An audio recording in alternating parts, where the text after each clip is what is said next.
야고보서 2장 10절, 11절, 12절까지 봅니다.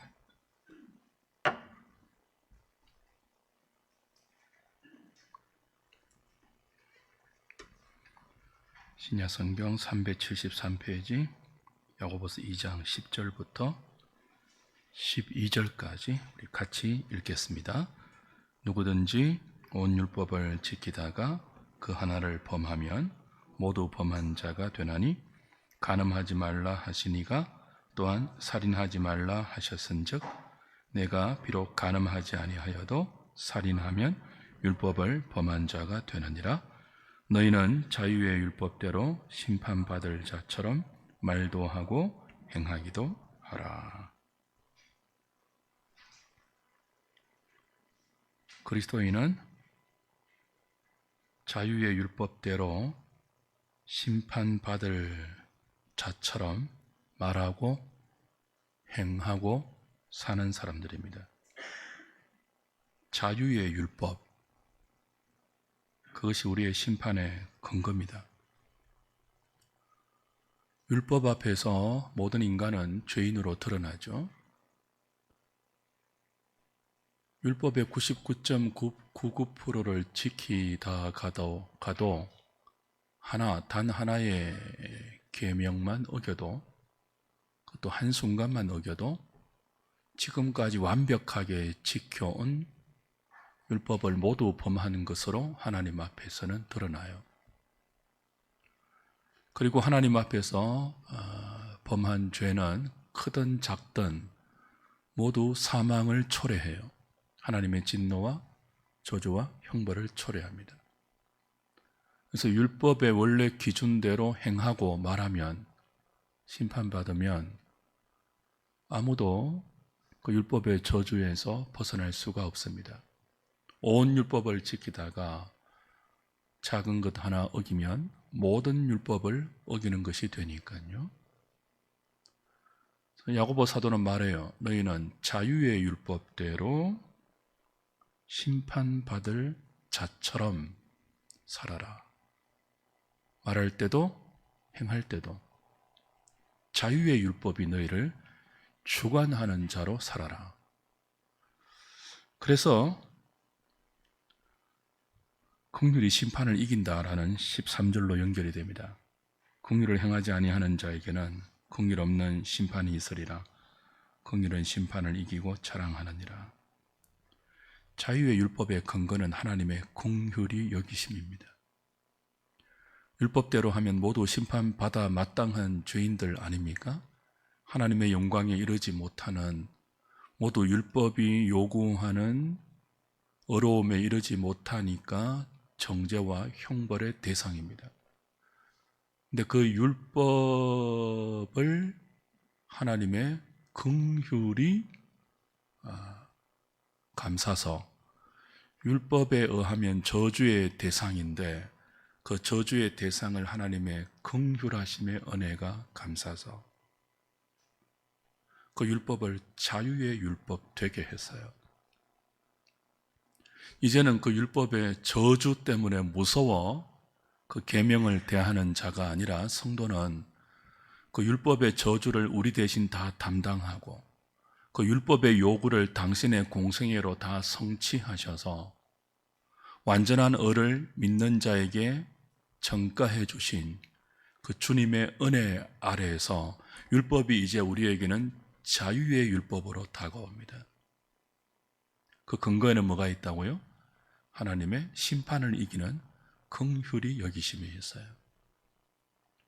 지금 우리가 대의리 문답을 통해서 10계명을 다 이제 소화했습니다. 10계명 이후에 그런 그 계명을 어기는 죄는 무엇이고 그 죄 가운데 큰 죄가 있고 작은 죄가 있습니까? 라는 물음에 이어서 그 죄가 불러오는 결과, 하나님의 심판과 저주, 어떻게 해야 그 심판과 저주를 피할 수 있느냐를 오늘 이제 우리는 대합니다. 이건 계속 이제 우리가 상기해야 될 내용이죠. 구원받은 성도의 삶을 이끌어가는 것은 하나님의 계명, 10계명인데 그 계명이 우리에게는 자유의 율법으로 주어졌어요. 이제 하나님의 긍휼이 둘러싸고 있는, 그 율법을 어기면, 온 율법을 다 지키다가도 하나만 어기면 다 죽어야 하잖아요. 근데 그 죽음과 심판을 넘어서 오는 하나님의 긍휼하심이 성도의 삶의 기본으로 요구되는 하나님의 율법 아래 침투하고 둘러싸고, 그리고 그걸 다 이렇게 감싸고 있어서, 그것이 우리에게는 뭐예요? 저주의 율법이 아니라 생명의 율법, 오히려 우리를 자유케 하는 율법으로 다가온다는 거죠. 그걸 이제 대요리 문답을 살피면서 하나씩 확인하도록 하겠습니다. 자, 교환 보시면요, 대요리 문답이 196문까지 되어 있는데요, 90문까지가 1부에 해당되고 91문부터 196문이 2부에 해당됩니다. 이건 성경의 구조와 똑같아요. 1부는 구원에 관한 거의 모든 것이라는 제목을 가지고 있죠. 교리입니다, 교리. 2부는요, 제목이 뭐라고요? 삶에 관한 거의 모든 것이라는 제목으로 구성이 되어 있습니다. 삶이에요. 1부는 교리고 2부는 삶이에요. 1부는 교리고 2부는 윤리예요. 지금 우리는 2부에서도 이 성도의 윤리의 근간이 되는 십계명을 다 다루고, 이제 그 십계명 이후에 대요리 문답이 가르치는 삶에 관한 거의 모든 것에 중요한 은혜의 방편으로 나아가기 전에 율법의 근거에서 죄와 심판을 우리가 어떻게 해결받고 그걸 늘 염두에 두고 기억해야 하는지를 다루는 그 점에 와 있습니다. 지금 우리가 어디를 하고 있는지를 돌아보기 위해서 제가 간단한 서론을 이렇게 적어 놓았습니다. 읽어보시면 되고요. 자, 지금 우리는 어디쯤 와 있다고요? 죄와 심판을 다루는 150문부터 153문 사이에 와 있고, 오늘 152문과 153문을 다룹니다. 은혜의 방편은 사실 154문부터입니다. 이제 다음 주부터는 은혜의 방편인 말씀과 성례와 이제 기도를 다루면 대요리 문답이 다 끝이 나요. 근데 한 가지 좀 이제 기억해도 좋을 부분은, 이 십계명을 다루는 요리 문답이 또 신조가 많이 있는데, 그 중에서도 대요리 문답만큼 십계명을 엄격하고 자세하게 해설하여 가르쳐주는 요리 문답이 없습니다. 그러니까 십계명의 최고 해설서가 뭐라고요? 대요리 문답이에요. 그 대요리 문답을 통해서 십계명에 관한 거의 모든 내용들을 파악할 수 있습니다. 그래서 우리가 이 십계명을 공부할 때 그토록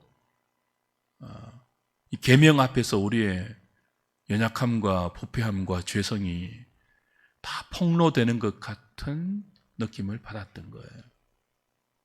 자세하게 다루니까. 그 앞에서 어쩔 줄 몰랐잖아요, 우리가. 그리고 이런 우리를 용납해 주시는 하나님의 은혜를 이 계명 앞에서 다시 확인하게 되는 거죠. 그래서 계명은 구원받아라고 주신 게 아니에요. 자, 시점을 생각해 보세요. 구원은 홍해를 건너서 출애굽한 그때 의미적으로는 구원이 이루어졌죠. 출애굽이니까. 그죠? 영적인 의미로 출애굽은 구원의 모티프잖아요. 구원의 이미지잖아요. 구원받고 나서 시내산에서 이제 너희들은 내 백성이 되고 나는 공식적으로 너희들의 하나님이 된다는 언약을 맺어주시죠. 그리고 이제 너희는 내 백성이니까 내 백성답게 살아야 한다는 뜻으로 법을 주세요. 법은 왕의 통치 수단이잖아요. 이스라엘 백성은 하나님 나라의 백성인데 그 나라의 왕이 하나님이고, 하나님께서 자기 백성을 통치하실 때 법으로 하신단 말이에요. 그게 계명 10계명이에요. 너희들이 내 백성이라면 이제는 마음대로 살 수 없고 내가 준 이 법대로 살아야 한다. 왜냐하면 내가 너희들을 애굽에서 건져낸 여호와이기 때문이다. 그렇게 시작되었죠. 근데 보세요. 구원받은 백성이잖아요. 구원받은 백성들이 광야에서 공동체, 구약 광야 교회를 이루고 있잖아요. 그 공동체가 이제 세상 가운데 하나님의 왕되심을 보여주고 선포하는 백성으로 부름받았는데 가장 먼저 확인해야 될 게 구원받은 이스라엘 백성 자신들이 죄인이라는 사실이에요. 그걸 무엇을 통해서 확인한다고요? 계명을 통해서 해요. 구원받았는데도. 그러니까 구원받은 것이 전혀 우리에게는 조건이 없고 오직 하나님의 은총으로만 되었다는 것을 계명을 통해서 자신이 얼마나 큰 죄인임을 확인하는 만큼 깨닫게 되죠. 그래서 우리가 지금 구원받은 백성이잖아요. 교회 안에 많은 성도들은. 왜 대유리 문답과 십계명을 매주 외우고 그 계명을 우리 삶의 근간으로 삼는다고요? 그 은혜의 근거에서 이렇게 살아야지 하면서 동시에 우리가 뭘 발견한다고요? 심판을 이기는 자유케 하는 율법, 그 율법을 휘감고 있는 하나님의 긍휼하심, 그게 없으면 나는 지금이라도 뭐예요? 율법의 저주를 받아 죽어 마땅한 존재임을 매 순간 확인하죠. 그리고 절절한 마음으로 그리스도를 찾고 부르고 의지하죠. 그래서 다시 그 그리스도가 기뻐하는 하나님 사랑, 이웃 사랑의 삶으로 은혜와 더불어 우리를 맡기죠. 믿음으로. 이제 내가 살지 않습니다. 그리스도가 살아주십시오. 내 힘으로 하나님 사랑, 이웃 사랑의 삶을 살 수 없습니다. 내 안에 계신 성령께서 온전히 나를 다스리고 통치해 주셔서 내 뜻대로가 아닌 주의 뜻대로 살게 해 주십시오. 그게 언제 우리 안에 생긴다고요? 계명대로 살아볼 때. 그걸 대우리 문답이 지금까지 줄곧 가르쳐 왔습니다. 다시 확인하는 것이 152문입니다. 제가 읽을 테니까 답해 보십시오. 제 152문. 모든 죄가 하나님께 마땅히 받아야 할 보응은 무엇입니까? 죄마다 그것이 비록 가장 작은 죄라 할지라도 하나님의 주권과 선하심과 거룩하심 그리고 그분의 의로운 율례에 대항한 것이기에 이 세상과 오는 세상에서 그분의 진노와 저주를 받아야 마땅하며 그리스도의 피가 아니고는 결코 속죄될 수 없습니다. 그 모든 죄는 하나님께 마땅히 보응을 받는다는 거죠.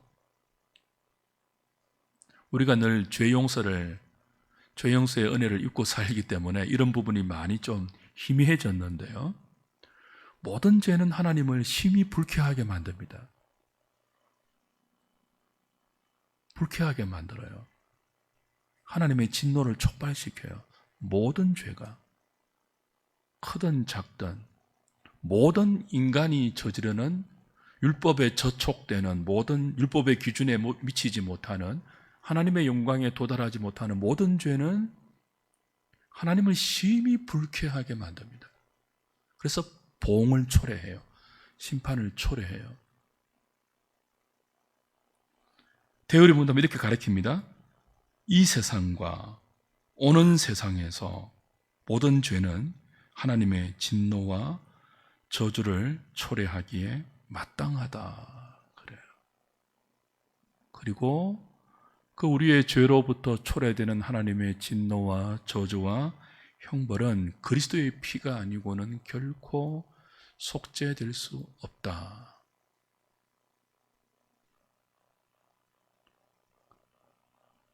주님의 피가 아니고는 결코 하나님의 죄에 대한 보응에서 자유로운 인생이 없는데 우리는요, 자유케 하는 율법으로 심판받을 자처럼 말하기도 하고 행할 수 있는 은총을 받고 있습니다.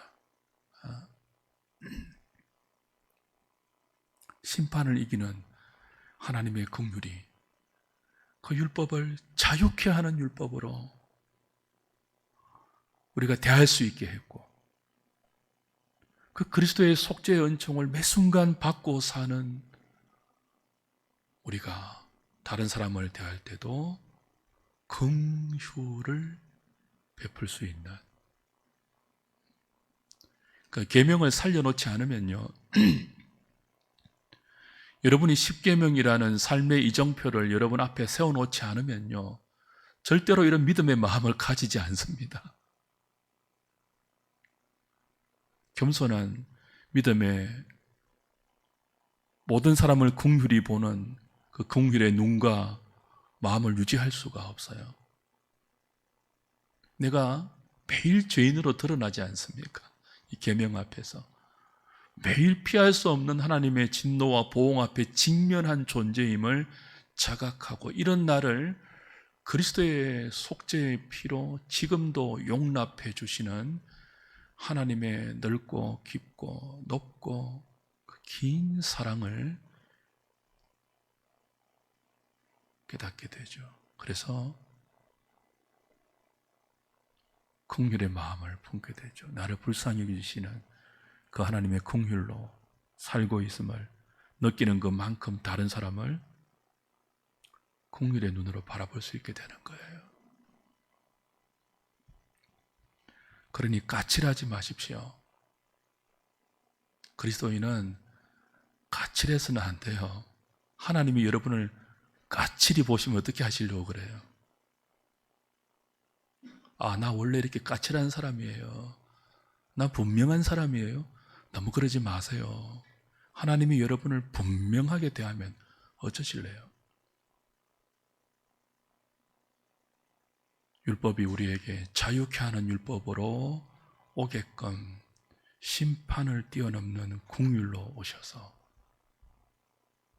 우리를 너그럽게 자녀로 대하시고 품으시는, 그래서 아버지의 마음으로 이렇게 살아야 하지 않겠니?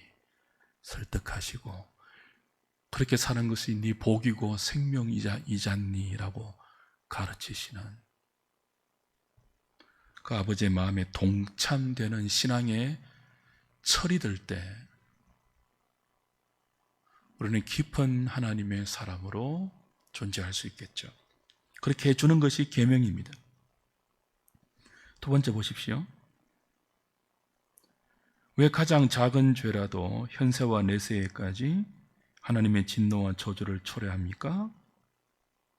우리의 모든 죄는 크든 작든 하나님의 주권을 대적하고 하나님의 선하심을 의심하며 하나님의 거룩하심을 훼손하고 더럽히기 때문입니다.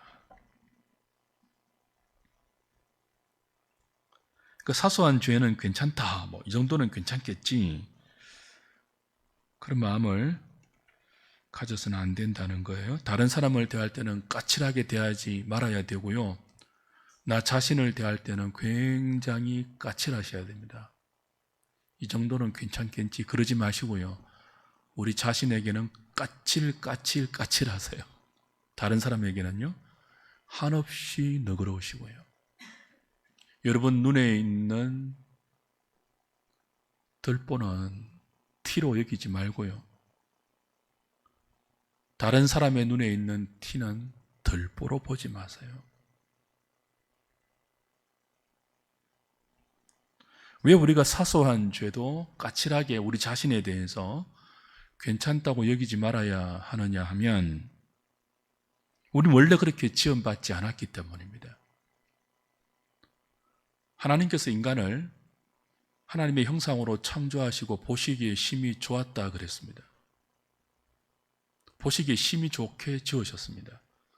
어떤 죄도 하나님의 거룩하심을 훼손하고 하나님의 아름다우심을 깨트리고 하나님의 선하심을 거스르고 의심하는 모든 죄도 짓지 않고 하나님의 뜻에 맞는 인생의 자리에서 하나님의 뜻을 구현하는 존재로 살면서 하나님 사랑, 이웃 사랑에 하나님 나라의 그 꽃피는 생명을 우리가 활짝 꽃피울 수 있도록 하나님은 당신의 형상으로 우리의 지성과 감정과 의지를 온전히 창조하셨습니다.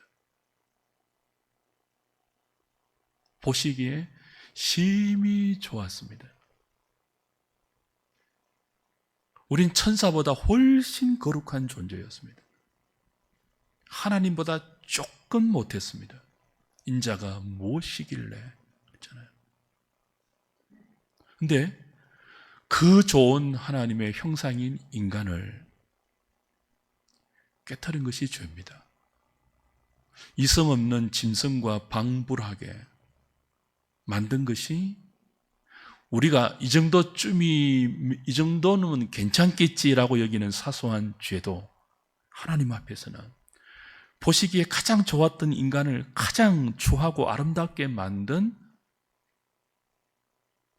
내용이기 때문에 불쾌하게 여기시죠.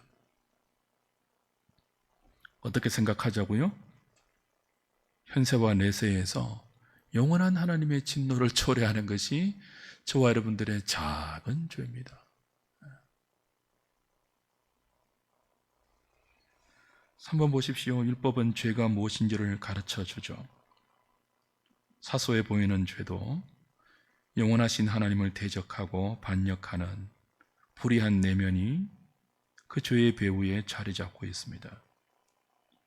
그러므로 대우리 문답이 가르치고 있는 모든 죄가 현세와 내세에서 하나님의 진노와 저주를 받기에 합당하다는 엄중한 가르침에 우리는 주의를 기울여야 합니다. 혹자는 사랑의 하나님이 어떻게 영원한 저주와 진노를 쏟아부을 수 있냐고 항의하지만 하나님은 사랑의 성품만 아니라 공의의 성품도 가지고 계신 분이므로 죄를 범한 자에게 진노하시는 것은 정당한 하나님의 하나님 되심입니다. 이 사실을 부정하고 하나님께서 죄에 대해 심판하시면 안 된다고 말하는 자들은 하나님을 자신의 생각, 자신의 기호에 맞춰 믿는 그 하나님을 자기 기호대로 믿는 하나님을 우상처럼 섬기는 우상 숭배자일 뿐이에요. 서구인들은 이 사랑의 하나님에 꽂혀 있습니다. 그래서 지옥을 믿지 않습니다. 서구 신학자들의 대부분은. 어떻게 사랑의 하나님이 지옥을 만들 수가 있느냐? 그렇게 생각해요. 존 스타트 같은 유명한 복음주의 신학자도 그런 주장을 했죠. 말년에 조금 스탠스를 바꾸었다는 정보도 있지만 확인되지는 않았습니다. 특별히 자기의 가족이 불신자일 때는 이 지옥의 존재 자체를 굉장히 의심해요. 사랑의 하나님이 모든 인류를 궁극적으로는 다 구원해내실 것이다. 거기서 종교다원주의가 발생되죠. 뭐로 가든지 어디로 가든지 서울만 가면 다니까 불교를 믿든 천주교를 믿든 이슬람을 믿든 신을 믿고 착하게만 살면 다 천국 갈 수 있다는 종교다원주의는 결국 지옥을 부정합니다. 그들에게 하나님의 진노의 개념은 생소하죠.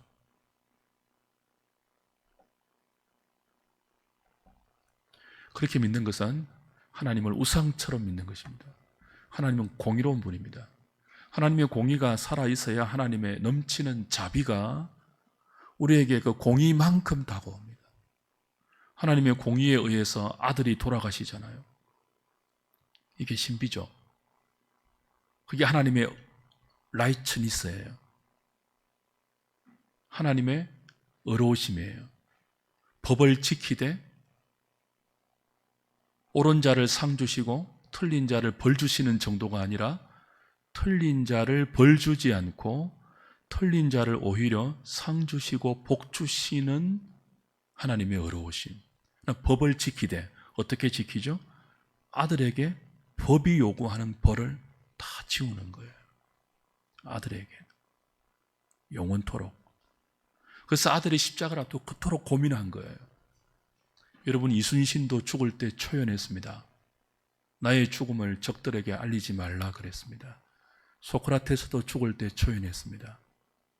친구들이, 동지들이 살 길을 다 마련해주고 도망가라 했는데 도망가지 않고 독배를 마셨습니다. 근데 그리스도는요, 죽음 앞에서 두렵고 떨고 제자들에게 내가 지금 심히 공고하다, 나와 같이 좀 기도하자, 땀방울이 핏방울이 되듯이 절규하면서 아버지여, 이 잔을 내게서 옮겨주시면 아니 됩니까? 그러나 내 뜻대로 마시고 아버지의 뜻대로 되기를 원합니다. 왜 인간들도 죽음 앞에 초연한 인생 많았는데 그리스도는 하나님의 아들인데 왜 그렇게 십자가 죽음 앞에서 두려워 떨었을까요?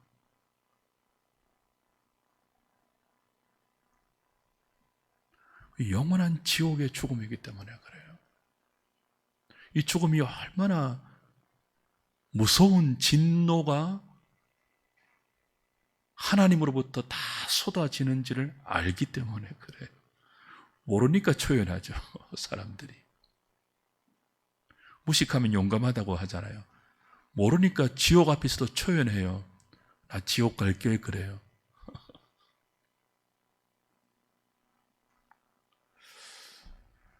하나님의 공의로우심, 죄에 대해서 진노하시고 불쾌해하시는 하나님의 성품을 성경의 진술 그대로 살려놓을 때 그럼에도 불구하고 심판을 넘는 긍휼로 우리에게 다가오셔서 저와 여러분이 받아야 할 모든 그 지옥의 저주를 가장 사랑하는 독생자에게 다 쏟아부으시고 아들을 믿는 모든 자에게 끝없이 용서하시는 하나님의 긍휼의 높이가 비로소 다가올 수 있습니다. 공의를 살려놓아야. 그걸 이제 대우리 문답이 아주 엄격하게 십계명을 해석하고 오늘 이제 152문, 153문에 오면 그 십계명을 어길 때 이 세상과 내세에까지 영원한 하나님의 심판을 피할 수 없다는 죄의 결과를 이렇게 못을 박는 거예요. 그래야 지금 우리에게 은혜로 임한 구원이 얼마나 귀한 것인 줄 알죠. 하늘에 속한 모든 신령한 복이라고요. 땅에서 어떤 인간도 만들어내지 못하는 복이에요. 그 복을 은총으로 받았기 때문에 우린 다시 이 하나님의 그 선명한 율법의 기준 앞에 우리의 생을 세워서 하나님 사랑, 이웃 사랑의 요구 앞에 겸손하게 믿음으로 반응하는 거죠. 그리고 그렇게 살다가도 뭐예요? 미치지 못하는 우리 자신을 발견할 때마다 저주받아 마땅한 존재인데 오늘도 자유케 하는 율법의 심판대로 심판받을 자처럼 말하고 행하는 복을 누리고 있는 것입니다.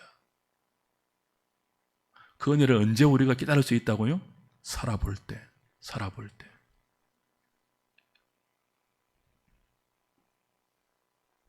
4번 보십시오. 같이 읽겠습니다. 시작.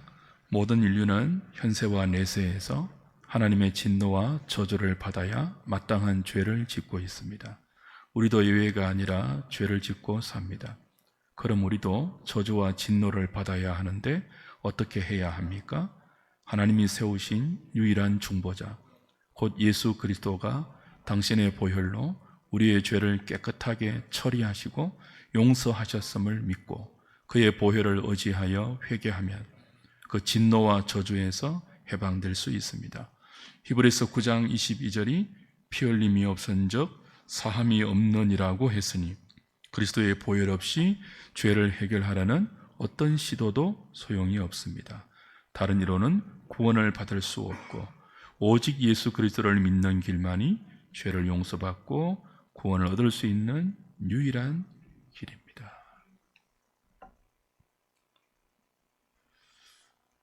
우리도 매일 죄를 범하지 않습니까?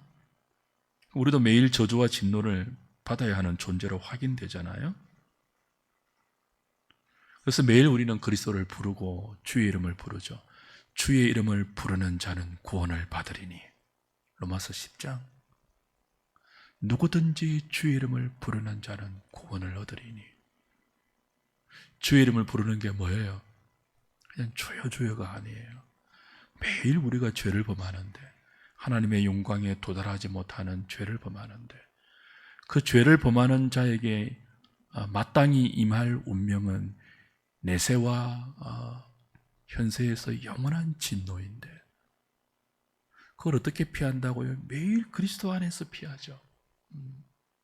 매일 발을 씻죠. 목욕을 했기 때문에 매일 발을 씻죠. 매일 회개하죠. 매일 회개하는 사람이 우습게 보입니까? 또 울고 또 울고. 왜 그리스도인은 매일 저렇게 짜냐? 예배당에 와서 앉을 때마다 그냥 눈물로 기도하냐? 매일 죄인으로 드러나니까요. 매일 구원받을 자격이 없는 비참한 존재임이 드러나니까요. 그럼에도 불구하고 자유케 하는 율법으로 우리를 대하는 심판을 이기는 하나님의 긍휼이 내게 쏟아지고 있으니 이 설명할 수 없는 은혜 앞에 울 수밖에요. 눈물이 메마르지 마십시오. 제가 60이 넘으니까요, 그냥 막 아무 감정의 동요도 없는데 막 눈물이 막 매일 나와요. 매일. 슬퍼서 그런 게 아니고 그냥 물리적으로. 그거 말고, 늙어서 흘리는 눈물 말고 매일 말씀 앞에서, 계명 앞에서 우리의 처절한 죄인됨을 다시 보고 이런 우리를 건지고 자녀 삼고 기다리시고 받아내시고 용서하시고 또 사랑해 주시고 또 은총을 베푸시는 그 하나님의 은혜에 감사해서 늘 울어도 눈물로서 못 갚을 줄 알아. 몸밖에 드릴 것 없어 이 몸 드립니다. 그게 우리이죠. 153문 보십시오. 우리가 율법을 어김으로 받게 될 하나님의 진노와 저주를 피하기 위하여 하나님께서 우리에게 요구하시는 것은 무엇입니까? 우리가 율법을 어김으로 받게 될 하나님의 진노와 저주를 피하기 위하여 하나님은 우리에게 하나님께 대한 회개, 우리 주 예수 그리스도에 대한 믿음, 그리고 그리스도께서 자기 중보의 언덕을 전달하시는 외적 방편들을 부지런히 사용하시기를 요구합니다. 그렇죠? 구원받기 위해서 은혜의 방편을 사용하는 게 아니고요, 구원받은 자가 하나님의 뜻을 이루기 위해서 매일 은혜가 필요하니까, 그 은혜가 그냥 이렇게 신비하게 주어지는 것 아니거든요. 천주교처럼. 천주교는 은혜의 주입이에요. 주입. 은혜가 신비하게 우리에게 자동적으로 전달되는 거예요. 사제에 의해서 성당 안에 있으면 성례를 받을 때. 근데 우리는요, 은혜의 수단이 신비하게 주어지는 게 아니고 말씀과 기도와 성례라는 하나님이 교회 가운데 주신 은혜의 방편들을 활용할 때만 주어진다고 우리는 믿고 있죠. 성경이 그렇게 가르치니까. 그래서 구원받기 위해서가 아니라 구원받은 자의 마땅한 삶을 은혜의 힘으로 살아내기 위하여 은혜의 방편을 부지런히 사용하는 것입니다. 해설 보십시오. 율법을 어김으로 받게 될 하나님의 진노와 저주를 피하려면 죄에 대한 회개가 있어야 되고 예수님에 대한 믿음이 늘 있어야 되죠. 모든 사람은 죄인이죠. 의인은 없나니 하나도 없고요. 그러므로 회개가 필요하지 않는 사람은 없습니다. 만약 누구라도 죄로 인해 쏟아지는 하나님의 진노와 저주를 피하려면 반드시 자신이 죄인인 것을 하나님 앞에서 인정하고 회개해야 하며 계속 죄를 짓는 삶을 반복하는 것이 아니라 하나님의 진노와 저주를 초래하는 죄를 혐오하고 죄의 영향력에서 벗어나기를 소원해야 합니다. 이게 중요하죠. 하이프 칼비니즘들은 성화를 부정하는 경향이 많습니다. 하나님의 은혜를 너무 강조하고 하나님의 주권을 너무 강조하다 보니까 우리가 뭘 하면 이게 인간의 죄악된 본성에서 오는 종교적 욕구라고 해석해서 거룩한 삶에 대한 욕구조차 품지 말아야 한다고 가르쳐요. 십자가 밑에서 오직 나는 죄인입니다. 나는 죄인입니다. 그 고백만 하는 것이 최선의 성도의 삶이라고 가르치죠. 하이퍼 칼비니즘이에요. 그 이단에 가까워요. 근데 성경은 우리에게 무엇을 가르칩니까? 나는 죄인입니다. 나는 죄인입니다. 그리고는 돌아서서 또 죄 짓고 나는 죄인입니다. 죄인입니다. 그리고는 또 회개하고 죄 짓고 또 회개하고 그게 아니고요. 우리가 연약하고 무지하고 어리석어서 죄를 범하고 죄를 짓지 않습니까? 그때마다 우리의 양심이 괴롭고 힘들잖아요. 그죠? 그러면 그때부터 이제 우리 뭐 한다고요? 죄를 혐오하죠. 좀 더 이상 안 지으면 좋겠다.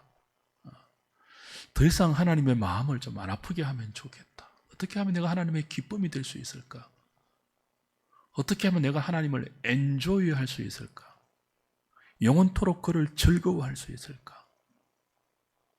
좀 그렇게 못하는 이 방해물인 죄를 좀 이기고 싶다. 그런 마음이 들죠. 그게 정상이에요. 그래서 그 마음을 가지고 기도하죠. 그 마음을 가지고 은혜의 방편들을 부지런히 활용하죠. 전신갑주 있기를 소원하죠. 그래서 우린 매일 회개합니다. 매일 절절히 믿음을 요구하고요. 그건 맹신이나 그 광신이 아니에요. 믿음의 대상을 정확히 알고 그 믿음의 대상인 삼위일체 하나님이 우리에게 무엇을 요구하시는지 정확히 알고 그 정확한 아버지의 뜻을 분별하여 그 뜻에 우리를 드리기를 위해서 은혜의 방편을 부지런히 사용하고 그 앞에 목마른 사슴처럼 나아가는 것은 광신이 아니고 정상적인 믿음이에요. 그렇게 안 하는 것이 이상한 믿음이죠.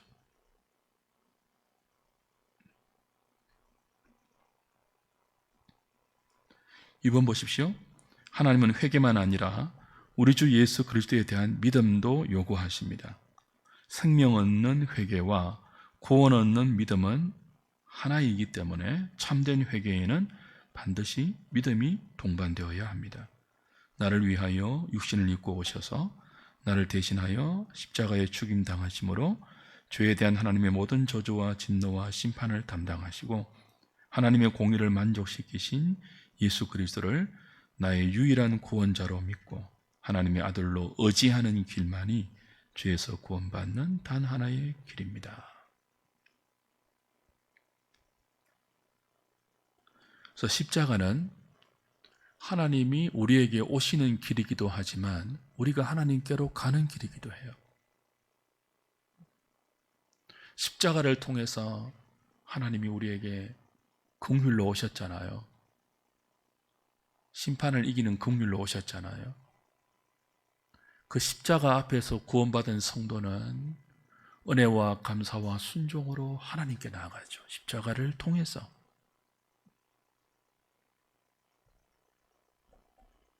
매 순간 그리스도가 필요하지 않는 시간은 없지 않습니까?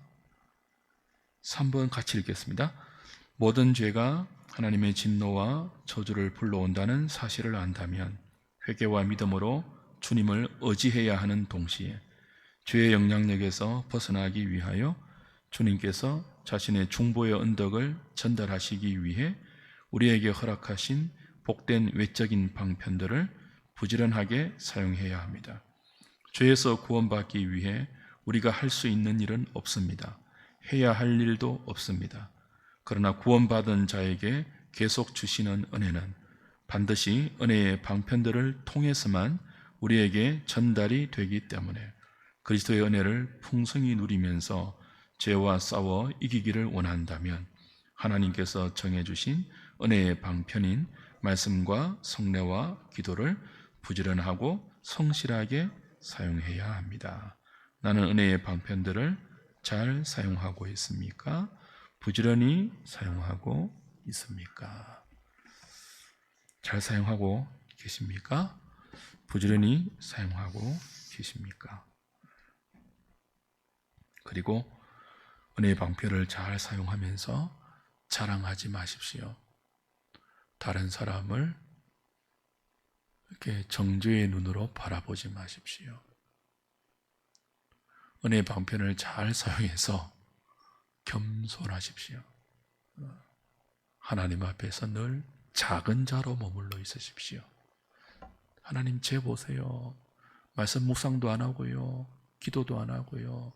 예배도 안 드려요. 그러지 마시고 그들을 품고 기도하십시오. 그들에게 여러분이 말씀 묵상과 기도로 은혜의 방편을 잘 사용하여 주님과 늘 붙어 있는 자의 심판을 이기는 긍휼을 보여주십시오. 그래서 그들도 여러분처럼 살고 싶다는 마음을 느끼게 하십시오. 까칠하지 마시고 제발 부드럽고 온유하고 관용하십시오. 선하십시오. 하나님의 은혜가 매일 여러분 위에 머물러 있음을 여러분의 선함과 착함과 온유함으로 보여주십시오. 그래서 그 비결이 무엇인지를 그 사람이 가만히 엿볼 때 매일 기도하고 매일 말씀 묵상하고 매일 주님을 의지하는 회개와 믿음임을 알게 하셔서 그도 여러분처럼 기도와 묵상의 사람이 될 수 있도록 도전하십시오. 정죄하지 마시고. 그것이 저와 여러분에게 계속 은혜를 베풀고 있는 하나님의 선한 의도입니다. 한 주간도 그렇게 살 수 있기를 주님의 이름으로 부탁드립니다.